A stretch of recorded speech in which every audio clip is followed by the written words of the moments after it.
Čau, já jsem Honza. Tohle, čau, já nejsem Honza. Jízda, ty vole.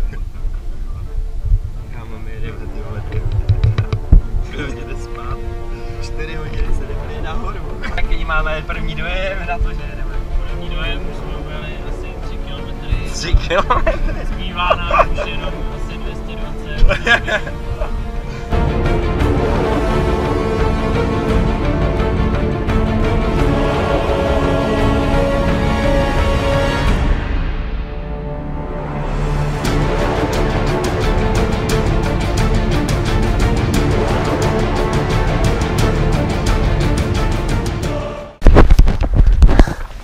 Zdravím. Jen. Už se blížíme? No. Kam myslíte? Na Sněžku. Zítra odpoledne. Díky. Zdravím. Jen. Hoši, nezávidím. Jo, to hoši. To ještě je fofr nahoru. To je ještě dálka, jo? To je ještě dálka. Ale tady všichni strašej. Zdravím. Jen. Je to ještě daleko? No, konečně. Konečně pozitivní naladění. Jen. Zdravím. Jen.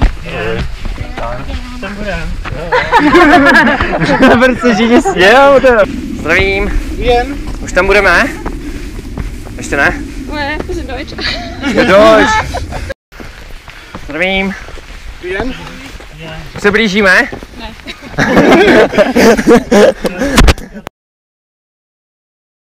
Mám důležité sdělení o našem psychickém stavu.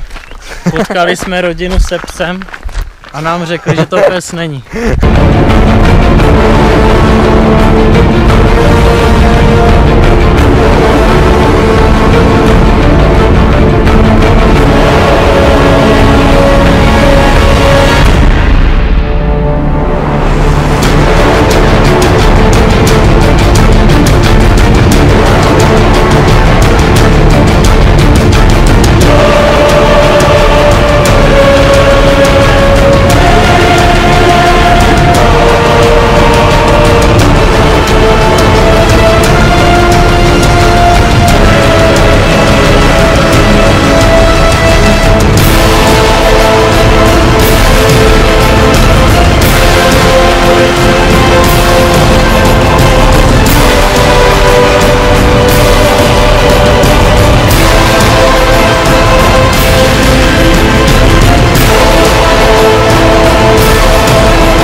Cesty jsem přišel na jedno životní rozhodnutí, že se stěhuju do Holandska.